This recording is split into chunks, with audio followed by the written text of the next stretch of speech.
Sir, operation सिंदूर में Indian army के साहस को आप कैसे देखते हैं? ऑपरेशन सिंदूर एक ऐसा अचूक प्रहार था।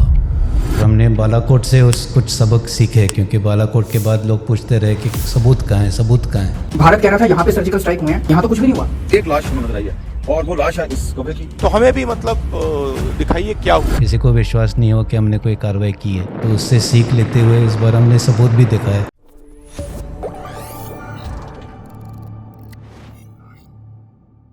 सर, ऑपरेशन सिंदूर में इंडियन आर्मी के साहस को आप कैसे देखते हो? नहीं, ऑपरेशन सिंदूर में तो हमने बहुत ही बढ़िया काम किया है, और एक बार ये दिखाया कि तीनों सेनाओं के बीच में जो कोऑर्डिनेशन है वो कितना अच्छा है। और इसमें कोई शक नहीं होना चाहिए कि हमने बहुत भारी जीत हासिल की है, और हमने बालाकोट से कुछ सबक सीखे, क्योंकि बालाकोट के बाद लोग पूछते रहे कि सबूत कहाँ है, सबूत कहाँ है। किसी को विश्वास नहीं हो कि हमने कोई कार्रवाई की है, तो उससे सीख लेते हुए इस बार हमने सबूत भी दिखाए। हैंगरों में जो बड़े बड़े डैमेज हुए वगैरह वगैरह, तो कोई शक नहीं है कि बहुत ही अच्छा ऑपरेशन था ये। इंडियन आर्मी का पॉलिटिकल पार्टियां उसका राजनीतिकरण करती हैं।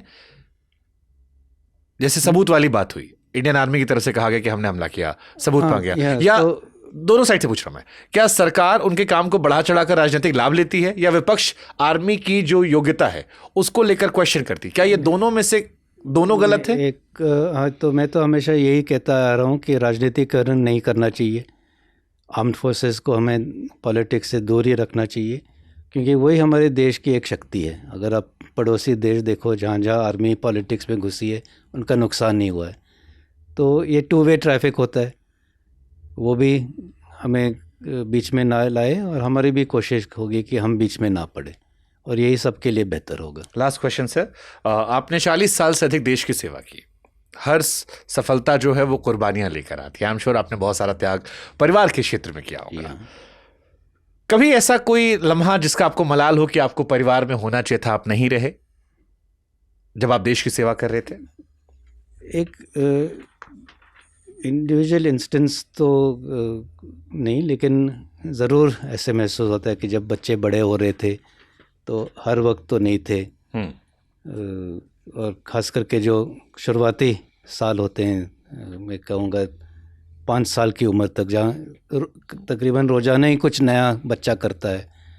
पहले पलटी, पहला कदम, पहले बार जब सॉलिड फूड खाने लगता है, तो ऐसे जो इम्पॉर्टेंट लैंडमार्क होते हैं वो हम मिस कर जाते हैं। लेकिन अभी मेरा एक पोता है, और अभी मैं रिटायर्ड हूँ, तो मैं पूरा समय उसके साथ गुजारता हूँ। तो जो वो अपने बच्चों के साथ में नहीं देख पाया या कर पाया, वो अभी वो मैं कर सकता हूँ, और उससे बड़ी खुशी होती है। क्या करियर गोल्स अब आपके हैं सर रिटायरमेंट के बाद? और कुछ तो करियर गोल्स होंगे। करियर गोल्स, किताबें मेरा टारगेट है हर साल एक किताब, यानी हर साल एक पॉडकास्ट मेरा हो जाएगा। हाँ। तो पिछले साल कैंटोनमेंट कॉन्स्पिरेसी निकली, इस साल ये क्यूरियस एंड क्लासिफाइड, और कैंटोनमेंट कॉन्स्पिरेसी का सीक्वल मतलब जो हीरो हीरोइन वही है, रोहित और रेणु का, लेकिन वो मिस्ट्री दूसरी है। तो वो ऑलमोस्ट फिनिशिंग स्टेजेस। आपने नागालैंड में पीएचडी भी की है, मैंने सुना। हाँ। ये नागालैंड में पीएचडी करने का लॉजिक क्या सर था, और इससे कितना समझ मिलता है कि इलाके के बारे में जो शायद वैसे समझ में नहीं आता? नहीं, ज़रूर मैंने पीएचडी करने का फ़ैसला किया था, और शुरू में मुझे लगा कि मैं चीन के ऊपर ही पीएचडी करूं, क्योंकि चीन का काफ़ी उस वक्त में डिप्लॉयमेंट भी था। जैसे कर्नल जीएस पाकिस्तान और चाइना के ज़िक्र कर रहे थे, तब आर्मी हेडक्वार्टर्स में भी मैं चाइना डेस्क ही संभाल रहा था, लेकिन अपॉइंटमेंट का नाम अलग था। लेकिन फिर जब सब्जेक्ट की बात आई, तो फिर वो गाइड ने कहा कि नहीं, अब देखो, आप चीन के ऊपर क्या करोगे, ना आप चीन जा पाओगे, ना आपको मैंडरिन आता है, आप रिसर्च सिर्फ कुर्सी में बैठ के इंटरनेट से ही करोगे। तो आपका ओरिजिनल थॉट क्या है पीएचडी में? PhD is knowing in depth about a smaller subject, not little bit about a large thing. तो ऐसे कौन सी चीज़ है जिसके बारे में आप अपने पर्सनल टच ला पाओगे, पर्सनल एक्सपीरियंस ला पाओगे, वगैरह वगैरह। तो उसके बारे में जब सोचा तब मैं 2 साल नागालैंड में था और नागालैंड में कई लोगों से मैंने बात की थी, कई अच्छी चीज़ें देखी थी, कई चीज़ें देखी थी जहाँ पे सुधारना की ज़रूरत थी।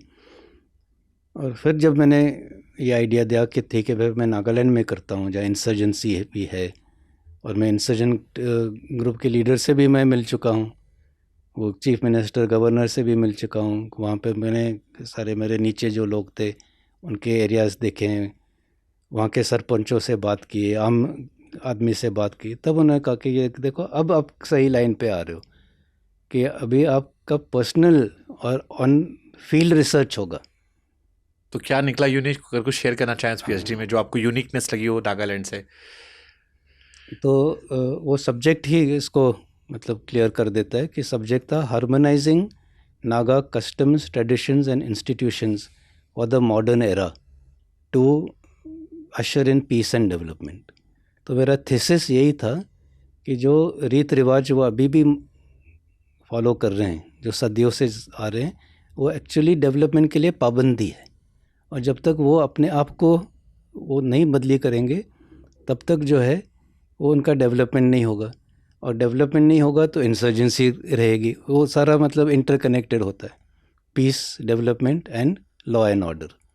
तो उसका यही मेन नतीजा ये था कि आपको अपने कुछ ट्रेडिशंस जो है उसको आपको चेंज करना पड़ेगा अगर आपको सही आगे बढ़ना है। आखिरी सवाल से जाते थे 2014 में प्रधानमंत्री मोदी जी आए, उसके बाद उरी हुआ, पहलगाम हुआ, बालाकोट हुआ और बहुत सारी घटनाएं हुई जहां पर कई बार पाकिस्तान समर्थित या चाइना से हमारे देश पर अघोषित तौर पर हमला किया गया। नरेंद्र मोदी के कार्यकाल को एक एक्स आर्मी अध्यक्ष के तौर पर, एक डेमोक्रेसी के पावरफुल वक्ता के तौर पर आप कैसे देखते हैं?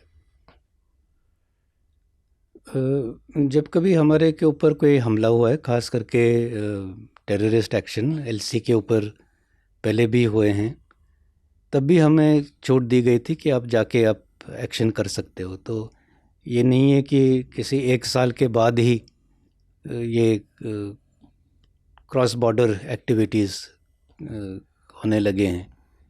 ये छूट हमेशा थी बटालियन कमांडर्स को, ब्रिगेड कमांडर्स को, कि बॉर्डर एलसी पार करके आप अगर आपके पोस्ट में कोई आता है, मतलब सर्जिकल स्ट्राइक्स पहले भी होती थी, लेकिन छोटे पैमाने पे, लेकिन पहले भी होती थी।